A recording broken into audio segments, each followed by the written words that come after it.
Now we are going to start this with strong FTFL entries because most times you might be waiting for FTFL, but the FTFL is less powerful. It's no more powerful like before. Now, when we are trading this and we expect the next week or the next candle to always use our FTFL, I'll use this as an example. Let's say this is the current day, this is the previous day. You just ignore this part. Now, we want to identify how to get a powerful FTFL. If this is the current day, this is the previous day, our valid FTFL is supposed to come from this OCL here. Now, if this current day, what we expect this current day to do is to come to this FTFL, this OCL, which we have here, we're using for our FTFL. We expect the market to come here. Let's say there's a valid key level on STFL and TTFL, and we are on this daily time frame. What we expect the market to do is to come to this FTFL the next day to come down here. Because for you to know if here is going to work and the market comes back to take hit our TP is for this current day to come and tap inside the TTFL. If this current day doesn't come to our TTFL here to tap us in, and the next day it did not come here to tap us in, this area which we're using our TTFL is not as powerful if the market came here the next day. Remember, I said this is current day. For example, this current day, this is the previous day, and we have a valid OCL here, which we are using as our FTFL. What we expect is for the next day to come down here. Now, if the market comes down here and this FTFL has valid STFL and TTFL, and the market comes back here the next day, which is going to be this black handle, this area is going to be very powerful for us to pick a trade. It's going to be very powerful because this was formed previous day, this current day, still coming back here. But if the market comes but was not able to tap here, going on to the next day, which is going to be this candle, this FTFL is less powerful. Not that the market it doesn't work sometimes. Sometimes it might work, but it's less powerful. Because for it to be powerful, the market was supposed to use it this day after this previous day. Let's take example from this very USD JPY trade. This was previous week. This is the current week that just ended yesterday. This was previous week, and this was the current week. What we expected from the market, remember, this is our valid FTFL, which was an OCL, which was very valid. This was the trade that gave us 46 RR. Now, what we expected this week was for this week to enter inside here, and that's what the market did. It entered perfectly and tapped us in. Had it been this week did not enter this place, then when the next day opens, when the next week opens, I'm not going to consider here as a strong entry point again. You know why? Because the previous week, this currently was the week that was supposed to come in here and use this one. The same thing with this one over here. When this candle, let's say this was an OCL, one lap OCL, let's say it's a one lap OCL, which is perfect. And this was, let's say this black one was the current candle. What we expected from this current candle was to come and tap here. This was the entry point, which we were expecting the market to come and tap. So if this market came to this FTFL, and inside this FTFL, there is a valid STFL and TTFL, this is going to be a very powerful entry for us to use, a very powerful trade. Because this entry, the market is approaching the entry the next week, making it to be strong. But after this week happened, and this week did not come here, the following week open, this is the following week started, I'm not going to consider here as a powerful entry anymore, because that's one of the mistakes people make when you see people trading this kind of concept. So when the market comes to your entry the next day or the next week, it makes that entry very strong. So for the USD JPY trade, which we took this week that just ended, it was here when the market came to this place. It was a very solid trade. So when I saw that, I marked it out and waited for it to come there, and it came. The same thing with let's say this one weekly. This gold. Let's see gold. Weekly time frame. If the market came close. The same thing happened here. Check this out. When we had this one, let's keep it here. When we had this OCL, this was, let's say this was the previous candle, and this black here was the current candle. Let's say this was the current candle. What we expected for this candle to do was for this candle to come and tap here. And let's say there was a valid STFL and TTFL below here. Then this market coming to tap here would have been the best entry. That's the best entry and very powerful entry. Why? Because the next candle, the next week is the candle coming to our entry. Now, if this entry is not going to hold or the market just wants to change storyline, you see that the current day candle will not tap the entry we got from the previous day.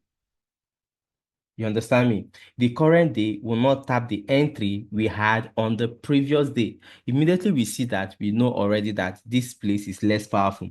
But if you still want to pick trade, because sometimes I still place my trades there, because sometimes it will still use that level. What I do, I reduce my entry amount, the amount I want to risk. I reduce it and still pick my trade.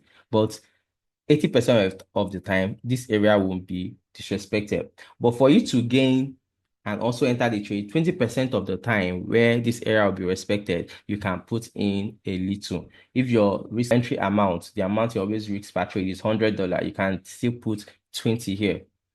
We'll talk on obstacle. We are done with the other one. Then if you have something like this, if I have something like this is a downtrend. I'm expecting the market to come here because remember, we don't really trade RBS or SBR. I'm expecting the market to come to this place. So if the market comes here, tap me in, this is where I want to take out my next profits. But what if the market does not get to that point? That means there's an obstacle. This place here, which is RBS, can act as obstacle. You see that the market can use here, moves a little, create another structure and break. Now, when the market breaks here, we have valid place to enter the trade, either this IAB resistance or the apex resistance.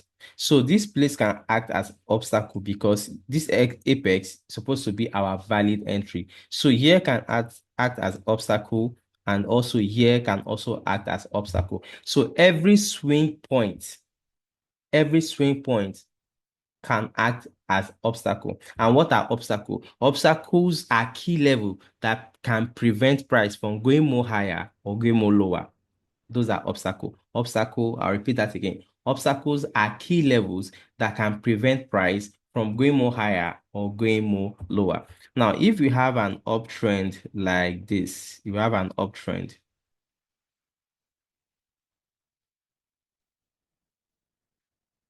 if I want to take a trade, where am I expected to take a trade? This is the place where I want to take a trade. I'm expecting the market to come here. I take the trade, the market leaves. This place here can act as an obstacle, preventing this price from coming to our valid entry. This place also can act as an obstacle, preventing the price from coming here. So if the price reacts from here and leaves, this was an obstacle that prevented the price from coming lower. This is also an obstacle. Now, what if we have something like this? Because sometimes we take profits on obstacles without waiting for the market to get to this next swing high or swing low.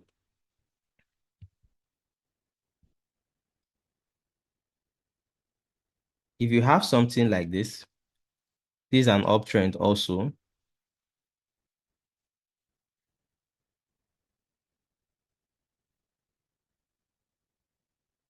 Then where we want to enter the trade is here. Let's say we enter the trade here, which is a valid place to enter. Now, the next swing high to take our profit is here. And if you see below here, we have this resistance, internal apex break resistance. This area can act as an obstacle to reverse price or can act as an obstacle, preventing our trades from getting to our TP. So when you see scenarios like this, your obstacle here should be where you can take out 80% here, or instead of you taking out 80%, you can readjust your stop loss in case the market wants to use this obstacle, or in case this obstacle wants to prevent the price from going more to hit our TP. And we also have an obstacle here also. So these are all obstacles. The market can also use here. Here can prevent price and shift the price to change storyline. This was a weekly trade which we took here. So after taking this trade, after entering the market here, the next place to take our profits was on this weekly high. Either I can use the weekly high or the weekly close. So these were where we were supposed to take our profits. If I look at it, there was no obstacle here on weekly. What I always do is this for me, because when you watch some other traders, they'll tell you take obstacle on a lower time frame. If my trade is coming from a higher time frame, I will watch out for obstacle on that time frame. So since this trade was coming from my weekly, I looked at it, there was no obstacle. So that was why I was so sure of taking my profits at that one is to 46. If I'm taking my trade from daily, I make sure I watch out for obstacle on that daily. I will not leave daily and start looking for obstacles on 4 hour. That's not how most time you do that, you'll be taking out your TP so early and you won't be able to be hitting all those high RR. So if your trade is coming from a weekly key level, check out for obstacle on weekly. Where there is no obstacle, then allow it to run to the high or close of the previous week. Now, when you take a trade on daily, allow your trade to run to the previous day high or close where there is no obstacle on that daily. But if there are obstacle, you should also take note of that obstacle, because that daily obstacle can prevent your trade from hitting the TP. That obstacle can also reverse the price. Okay, we have here the weekly is GPUSD is bullish, bearish, and bullish. So weekly is still bearish. Let's see that weekly storyline since it was bearish. Now, since weekly was bearish, what did we expect? We expected the market to come and tap into our weekly key level and drop. Remember, weekly is bearish. We have weekly here. Weekly is still bearish because this is not rejecting from anywhere. So inside here, inside that area, inside this zone, that was last week because this was the week. This is the week that just ended. So inside this area where we always look for our SCFL and TTFL, let's see, we had one here. This was one here, which the market respected and came down. We also have another one here. Now, if this market really wanted to drop, it would have tapped the entry here, drop, or tap this one here and drop. But since this week that just ended did not tap this one and drop, and did not even use this one to keep on dropping, I'm not going to consider this area as a strong zone anymore to pick my trade. You see what happened last week on USDJPY when the week just opened and the market came straight to our key level, which we got from the weekly, which was here. There was valid entries here. The market came, tapped it, and left. That's the best way to trade when the market approaches your entry key level the next week or the next day. So since this week came and the market did not tap here, so coming back again, I'm not going to reason this area. I'm not going to reason this area. The only thing that will make me take a trade from here is going to be if the market does what? If continuation or confirmation reversal entry model, then I can pick the trade. Then my focus is going to be, since I'm going to be picking that trade from daily now, no more weekly. So if there's a confirmation entry here and I pick the trade here, then I can hold the trade to the previous day low, which is going to be here. The previous day low, the market, if there's a confirmation entry here, then I hold the trade to the previous day low. If the market is up, going bullish, and we pick our trade somewhere here, I like to run to the previous week or previous day high or close. You see that? Then if the market is in a downtrend. I came here and pick us in. I allow the trade to run to previous day what low or open. You see that? So that's how we run it. So you just understand. But just make it simple. I like to run to previous day low or previous day high. Just simple as that. So now, if I get a confirmation entry to pick a trade here next week, I'll allow it to run towards to my previous day where low or this previous day open, still okay.